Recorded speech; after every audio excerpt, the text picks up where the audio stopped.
Disclosure Day marks Steven Spielberg's return to one of his defining subjects, the existence of extraterrestrial life. Very much feeling like a companion piece to his own Close Encounters of the Third Kind, it sees Steven Spielberg delving into interesting territory, namely the public's right to know whether extraterrestrial life has ever made contact with humanity. Spielberg's heroes believe definitely that they do, while the antagonists, they believe the opposite. So Disclosure Day starts really strong, with Spielberg opening the film after much of the action has already occurred. We meet Josh O'Connor's Kellner, a cybersecurity expert who once worked for Wardex, a company devoted to keeping the existence of aliens top secret while operating independently for the government. He has stolen files and technology, and the movie opens with him trying to negotiate for the release of his kidnapped girlfriend Jane, played by Eve Hewson. From there, the film rarely lets up, becoming a ticking clock thriller once we realize that the world is actually on the brink of nuclear war. The theory is that if we knew we weren't alone, it might unite us in a way as never seen before. Interestingly, Peter Hyams' overlooked 2010 kind of posed the exact same question. The film then introduces Emily Blunt's Margaret Fairchild, a TV weather person who feels rootless, only for her to suddenly start spewing gobbledygook on the air that Kellner and his allies immediately recognize. It turns out the two are destined to uncover this mystery together while being pursued by two opposing forces: Colin Firth's Wardex organization, which wants them dead, and Coleman Domingo's Hugo, a former employee who defected and now operates his own underground network. All that sounds pretty compelling, right? Well, there's a problem. Much of Disclosure Day is absorbing, but too often the film falls into hokiness with stiff dialogue. Spielberg came up with a story, but it's written by his frequent collaborator David Koepp. There's some shockingly unconvincing visual effects, with the CGI animals being especially poor and very inconsistent characterization. Blunt and O'Connor are affable leads, with him convincing as an everyman, while she initially gives a broader performance, as she's meant to portray a bubbly, image-conscious TV presenter.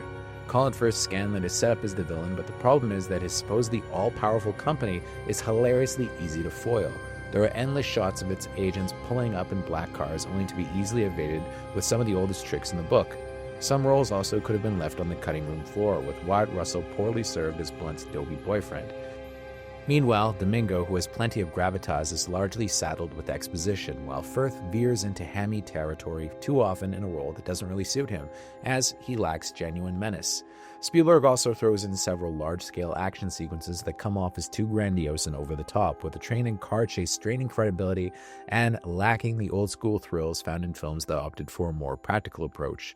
There was also a heavy-handed subplot regarding faith and how it reconciles with the existence of extraterrestrials that isn't as compelling as it should be, with Hughes' Jane conveniently being an ex-nun.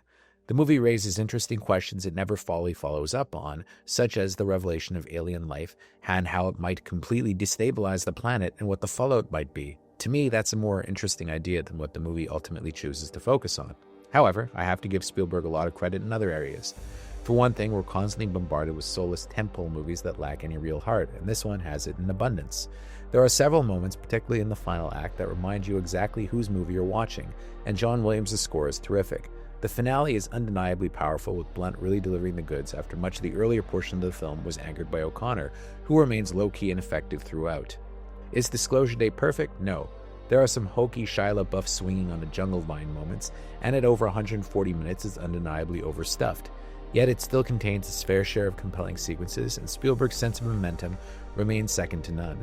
More importantly, it wears his heart on its sleeve, as in a world increasingly dominated by assembly-line blockbusters, that's worth celebrating. I know, the review makes it sound like I really didn't like it all that much, but I think I'm just being very hard on it because, well, I was expecting a Steven Spielberg masterpiece. That's not what it is, but on its own merits, it's still a pretty good movie, and I recommend going to see it. Disclosure Day.